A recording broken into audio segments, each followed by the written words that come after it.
Cultura vous présente Encore une histoire, le podcast qui fait aimer les histoires aux petits et aux grands enfants. Bonjour à tous. Aujourd'hui, je vais vous raconter une nouvelle histoire extraordinaire. Ça s'appelle Le mot interdit.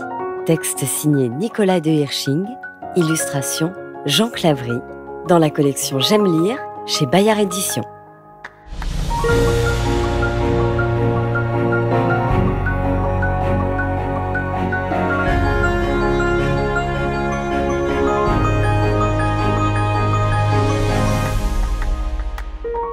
Chapitre 1. Incroyable. Cette histoire a commencé un mercredi après-midi. J'étais à la maison avec mon grand frère et je m'ennuyais. Je n'avais pas envie de lire, ni envie de dessiner, ni envie de regarder la télé. J'aurais bien taquiné mon frère, mais il faisait ses devoirs et il fallait le laisser tranquille. Alors il m'est venu une idée. Si je faisais des farces au téléphone? Bien sûr, mes parents me répètent souvent « Ne touche pas au téléphone, ce n'est pas un jouet, ça coûte cher !» Mais que voulez-vous? Je ne suis ni très sage, ni très obéissant, et tant pis pour les promesses que j'ai faites. Je décroche l'appareil et je compose plusieurs chiffres au hasard sur le cadran. Un 2 pour commencer, un 0, un 5, un 6, un 3 et encore un 6. Au bout d'un moment, j'entends une sonnerie et quelqu'un décroche. Allô, ici la société Tout Gratis. Que puis-je pour votre service? Moi, j'ai décidé de me moquer de mon correspondant. Aussi, je réponds « Bonjour, je voudrais parler à monsieur la grenouille. » Il n'y a pas de la grenouille chez nous. Dit la voix. Ici, c'est la société Tout Gratis. J'essaie de rester sérieux et je dis « Alors, nom bizarre, votre société ?» Absolument pas. Fait la voix. Nous nous appelons Tout Gratis car nous offrons à nos clients tout ce qu'ils veulent et gratuitement. C'est simple, n'est-ce pas? Là, je commence à me demander si la personne n'est pas, elle aussi, en train de se moquer de moi. Vous donnez tout gratuitement? C'est impossible. Aucune société ne fait ça. La nôtre, si. Vous vous inscrivez? Moi? M'inscrire? Oui. Donnez-nous votre nom et aussitôt vous deviendrez un de nos clients. Vous pourrez nous commander tout ce que vous voulez, sauf de l'argent, bien sûr. Finalement, je suis ravie et j'accepte. Mon nom est Thierry Valto. Très bien. Répond la voix. Maintenant, je dois vous faire connaître le seul règlement que vous devez suivre. Il est absolument interdit de commander des objets dont le nom se termine par le son « heure ». Tiens, c'est curieux ça. Et si je le fais quand même? La voix me répond d'un ton sinistre. Il y a deux possibilités. Ou vous rendez tous les objets qu'on vous a donnés du premier jusqu'au dernier, ou bien vous êtes condamné à travailler tout le reste de votre vie sur la planète Tixar. Vous fabriquerez des objets dans nos usines. En entendant ça, je ne suis pas très rassurée. Mais je dis « Après tout, je n'aurai qu'à faire attention. Je peux faire ma première commande ?» Mais bien sûr, vous avez droit à une commande par jour. Je réfléchis une seconde et je m'écrie « Apportez-moi un camion en plastique !» Alors, il se produit quelque chose d'extraordinaire. Une fumée bleue se met à sortir du récepteur de mon téléphone. Puis elle prend la forme d'une bulle légère qui se pose sur le tapis. Enfin, elle disparaît en laissant la place à un magnifique camion jaune avec des roues noires. C'est tout à fait incroyable! Je me rapproche du téléphone pour demander « Dites-moi, comment vous faites ?» C'est un secret. Tous nos colis vous seront envoyés de cette manière. Et surtout, n'oubliez pas le règlement. Pas d'objet dont le nom se termine par « heure ». Chapitre 2. Des cadeaux, des cadeaux. Bien entendu, je ne dis pas un mot à mes parents de cette incroyable aventure. Après avoir bien joué avec mon camion, je le cache tout au fond de mon coffre à jouets. Le lendemain, je prends le téléphone et je compose mon numéro. 2, 0. La sonnerie retentit et j'entends la même voix que la veille. Allô? Ici la société Tout Gratis. Que puis-je pour votre service? Un peu intimidée, je me présente. C'est Thierry Valto à l'appareil. La voix a l'air enchantée. Bonjour, monsieur Valto. Vous téléphonez sans doute pour une nouvelle commande. Oui, c'est ça. Et que désirez-vous aujourd'hui? N'avez-vous pas envie d'un petit tracteur? J'ai failli dire oui, mais d'un seul coup, je me rappelle ce fameux règlement. Pas de mots finissant par heure. Alors je dis d'une voix très polie. Merci beaucoup, je n'en veux pas. Vous préférez un petit ventilateur? Non, je veux un avion. Là, au moins, je ne risque rien, Très bien. dit la voix. Un avion en forme de fusée avec 2 gros réacteurs, ça vous va? Encore un peu et j'allais accepter. Mais je me rattrape juste à temps. C'est tout à fait ce que je ne veux pas. Je voudrais un avion un peu moins moderne, C'est comme vous le désirez. répond la voix. Que pensez-vous d'un avion avec un nez pointu qui peut se plier et 2 énormes moteurs sous chaque aile? Oui, avec 2 énormes. Je réalise mon erreur et je me reprends à toute vitesse. Non, je le veux avec 2 énormes hélices. Voilà, avec des hélices. La voix prend un ton rageur. Très bien, voici votre commande. Et le miracle s'accomplit encore une fois. Une fumée bleue jaillit du récepteur et se pose sur le sol. Quelques secondes après, elle se transforme en un merveilleux avion, flambant neuf. Je m'apprête à remercier poliment, mais au moment de parler, je m'aperçois que mon correspondant a déjà raccroché. Tout en jouant avec mon nouveau cadeau, je me dis « Méfiance, la voix a cherché à me faire prononcer un de ces satanés mots qui se terminent par « heure ».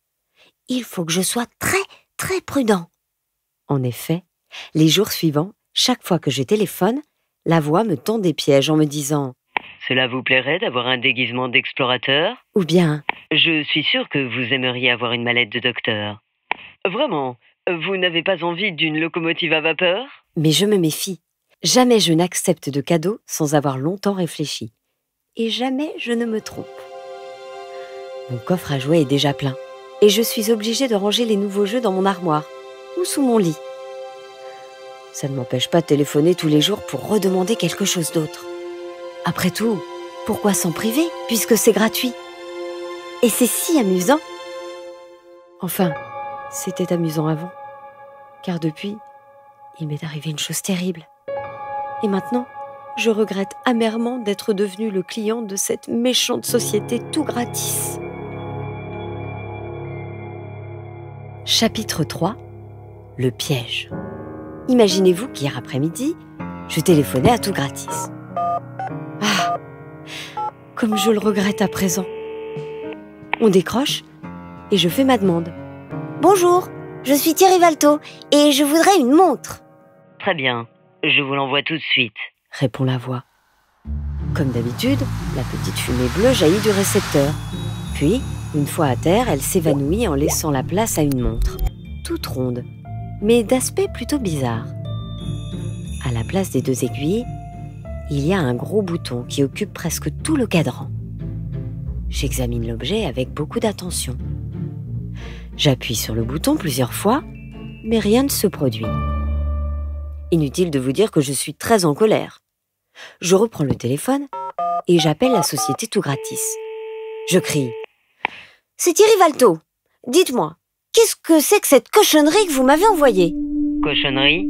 Mais monsieur Valto, nous vous avons envoyé une montre, comme vous le demandiez? Quoi? Ce n'est pas une montre. Il n'y a même pas d'aiguille. Alors? La voix, très calme, me demande. Vous voyez le gros bouton au centre? Oui, il prend presque toute la place. Très bien. Tournez-le vers la droite. J'obéis, je tourne le bouton et dès que je le lâche, une petite musique se met à sortir du boîtier. C'est un petit air de carillon, très joli, mais ce n'est pas du tout ce que j'espérais. Je reprends le téléphone, mais avant que j'aie le temps de protester, la voix déclare. Vous voyez, cette montre est en parfait état de marche. Là, je suis sûre qu'on est en train de se payer ma tête. Je me sens de plus en plus furieux et je hurle. Mais enfin, je ne vous ai pas demandé une montre qui fait de la musique. Ce que je veux, moi, c'est une montre avec des aiguilles, une montre qui marque l'heure. À l'instant où je prononce ce dernier mot, je me rends compte de ma terrible bêtise. Ça y est, je me suis trompée. Je l'ai prononcé, ce maudit « heure ». À l'autre bout du fil, la voix reprend ma phrase. Une montre qui marque l'heure. Vous avez bien dit l'heure. Voilà qui est fort intéressant. Ne quittez pas. Déjà, un filet de fumée sort du récepteur. Mais cette fois-ci, ce n'est pas un jouet qui apparaît. C'est un homme. Monsieur Thirivalto, vous n'avez pas respecté le règlement de notre société. Vous êtes donc condamné à travailler pour nous sur la planète Tixar tout le reste de votre vie. Chapitre 4. L'homme de Tixar. Mon sang se glace et je bafouille. Mais je ne l'ai pas fait exprès. Aucune importance. Me répond l'homme. Le règlement doit être appliqué. Mais enfin, monsieur, vous ne pouvez pas m'emmener comme ça. Vous ne pouvez pas me séparer de mes parents, de ma maison. Vous n'avez pas le droit. Au contraire, c'est vous qui n'avez pas le droit de refuser de nous suivre. Vous étiez prévenu. Maintenant, il faut payer votre erreur. À ces mots, je sens des larmes me monter aux yeux. Je comprends maintenant que cette société n'est pas aussi généreuse qu'elle le prétend. Les cadeaux qu'elle offre, c'est juste histoire d'attirer les gens. Après, elle n'a plus qu'à attendre qu'ils se trompent et ainsi, elle gagne une personne qui travaillera toute sa vie gratuitement, comme un esclave. Soudain, je me rappelle quelque chose et je crie plein d'espoir. Monsieur, je ne veux pas partir avec vous. Je préfère vous rendre tous vos cadeaux. J'en ai le droit, c'était dans le règlement. L'homme semble ennuyé. Il ne s'attendait pas à ce que je me souvienne de ce détail. Mais bien vite, il sourit en lissant sa barbiche. C'est vrai. Vous avez exactement une journée pour rassembler tous vos objets. Mettez-les devant le téléphone et demain à 5 heures, ils partiront comme ils sont arrivés. Je vous rappelle que vous avez passé 18 commandes. Il faut donc nous rendre 18 objets. Pas un de moins, sinon, vous savez ce qui vous attend. Vous ne pouvez pas nous échapper. Là-dessus, l'homme se décompose en fumée, s'engouffre dans l'écouteur du téléphone et disparaît. Quant à moi, je ne perds pas de temps. Je me précipite dans ma chambre et je sors toutes les choses qu'on m'a offertes. Ensuite, je me mets à les compter. D'abord, c'est le camion. Après, vient l'avion. Puis, un jeu de loto, un disque, un pistolet, une flûte, un canif, un ballon, un transistor, une guitare, un déguisement de cosmonaute, un puzzle, un jeu de dames, un livre, un train électrique, la montre. Et tout ça fait 17. Je commence à trembler dans ma culotte, car il n'y a pas d'objet numéro 18. Et pourtant, j'ai fait 18 commandes. Je me remets à compter, plein d'inquiétude. Hélas, comme la première fois, je n'en trouve que 17. Il en manque un. Je suis perdue. Chapitre 5. Introuvable. Quelle effroyable nuit j'ai passée. Je me suis tournée et retournée dans mon lit. J'ai cherché de toutes mes forces dans ma mémoire. Quel est cet objet qui me manque? Où peut-il se trouver? Mais impossible de m'en souvenir. Et nous voici aujourd'hui, mercredi matin. Cet après-midi, l'homme reprendra ses cadeaux. Et lorsqu'il s'apercevra qu'il en manque un, il m'emportera. Pour la 10e fois, je fouille ma chambre, mais rien. À moins que j'ai laissé traîner ce jouet quelque part dans la maison. Un petit espoir remonte en moi. Vite, au travail. Commençons par la cuisine. J'examine les casseroles, la vaisselle, la nourriture, tout. Lorsque j'ai terminé, il est déjà 1h de l'après-midi et je n'ai rien trouvé. Sans me décourager, je vais dans la chambre de mes parents. Là, pour ne pas faire de désordre, je suis obligée de remettre à leur place les choses que je dérange et je perds beaucoup de temps. Lorsque j'ai terminé, il est déjà 2h de l'après-midi et je n'ai encore rien trouvé. Allez, la salle de bain maintenant. Là, normalement, ça devrait aller assez vite. Malheureusement, je renverse un verre à dents qui se brise en tombant par terre. Je ramasse les morceaux pour qu'on ne se blesse pas en marchant dessus et ça m'occupe un bon moment. Lorsque j'ai terminé, il est déjà 3h de l'après-midi et je n'ai toujours rien trouvé. Mon cœur commence à se serrer. Le cagibi, vite! Il est mal rangé, et pour fouiller à l'intérieur, ce n'est pas facile. Lorsque j'ai terminé, il est 4 heures, et je n'ai pas trouvé l'objet qui me manque. Cette fois, je suis désespérée. Il ne me reste qu'une toute petite heure pour y arriver. Il y a encore la chambre de mon frère, que je n'ai pas fouillée, mais en général, il me défend d'entrer chez lui. Il a toujours peur que je touche à ses affaires. Il se prend pour un grand depuis qu'il a des devoirs à faire à la maison. Je vais me faire traiter de tous les noms. Tant pis, il faut quand même essayer. J'entre dans sa chambre et je le vois installé à son bureau, en train d'écrire. Je l'appelle tout doucement. Grégory? Oui, qu'est-ce que tu veux? Est-ce que je peux fouiller dans ta chambre? Je cherche quelque chose que j'ai perdu. Ah, et qu'est-ce que c'est? Je suis très embêtée, mais je suis bien obligée de lui répondre. Je ne sais pas, j'ai oublié. Il me regarde d'un drôle d'air. Ah bon? Alors comme ça, tu cherches quelque chose et tu ne sais pas quoi? Je me sens un peu bête. Mon frère prend une grosse voix. Écoute Thierry, tu sais que le mercredi, j'ai beaucoup de travail et que je n'ai pas de temps à perdre avec toi. Alors arrête de raconter n'importe quoi et laisse-moi tranquille. Comme je sais qu'il ne croira jamais mon histoire, j'obéis. Je quitte la pièce, en regardant très vite s'il n'y a pas un objet qui pourrait m'appartenir. Mais hélas, je ne vois rien. Je retourne dans ma chambre et je m'effondre sur le lit en pleurant. Dans une demi-heure, les gens de la société Tout Gratis viendront me prendre. Je vois la petite aiguille qui se rapproche du 5. Et soudain, sans que j'aie senti le temps passer, la sonnerie du téléphone retentit. Chapitre 6. La dernière minute. Je décroche d'une main tremblante et j'écoute. Allô, ici la société Tout Gratis. Vous êtes bien monsieur Thierry Valto? Nous venons reprendre nos envois. Sont-ils bien rangés près du téléphone? Oui? Alors nous commençons. Je ne dis rien et j'assiste à la disparition de mes jouets. Un à un, ils se décomposent en fumée et s'engouffrent dans l'appareil. Déjà 10 objets ont pris le chemin du retour. Il n'en reste plus que 7. Soudain, j'entends la voix de mon frère. « Thierry !» Tout en regardant la guitare disparaître, je me demande « Qu'est-ce qu'il peut bien me vouloir ?» Plus que 6 objets. Et de nouveau la voix de mon frère. « Thierry !» Cette fois, je suis obligée de répondre. Quoi? Qu'est-ce qu'il y a? Mes yeux ne quittent pas le téléphone. Chut! Encore un objet. Il n'en reste plus que 5. Thierry, viens voir! Je pars en courant dans la chambre de mon frère pour voir ce qui se passe. Alors, qu'est-ce que tu veux?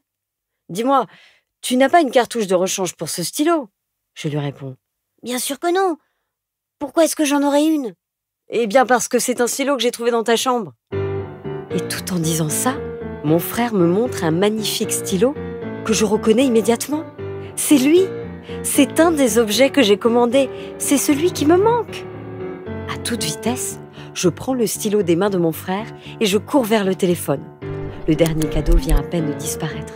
Je colle mon stylo contre l'écouteur. Aussitôt, il est aspiré comme le reste des jouets. J'entends la voix qui me dit d'un ton furieux. 18, le compte y est. À partir de maintenant, votre inscription est annulée. Il est inutile de retéléphoner au même numéro. Et c'est le silence. On a raccroché. Ouf! Quel soulagement! Mon frère entre dans la pièce. Dis donc Thierry, pourquoi m'as-tu pris mon stylo? Je prends un air boudeur et je réponds. Parce qu'il est à moi. Tu n'avais pas le droit de me le prendre. Et de toute façon, je ne te le rendrai pas. Est-ce que tu peux être bête? Dit mon frère en hochant la tête. Après cette aventure, inutile de vous dire que je ne toucherai plus au téléphone. Quant à vous, s'il vous arrive un jour d'entendre au bout du fil « Allô, ici la société Tout Gratis. Que puis-je pour votre service? » Souvenez-vous de ce qui aurait pu m'arriver. Ne répondez pas et raccrochez immédiatement. Voilà, c'est la fin de cette incroyable histoire. Le mot interdit, publié pour la première fois dans le J'aime lire numéro 61. Ce roman, vous pouvez le retrouver dans la collection J'aime lire de Bayard Éditions en librairie. Et je précise que J'aime lire existe encore pour la plus grande joie des enfants. Encore une histoire, un podcast réalisé par Alexandre Ferreira, raconté par Céline Kallmann, sur une idée de Benjamin Muller. N'hésitez pas à vous abonner sur notre chaîne de podcast, à nous noter ou demandez-le à vos parents. Ça nous encourage beaucoup pour la suite. Bientôt, une nouvelle histoire.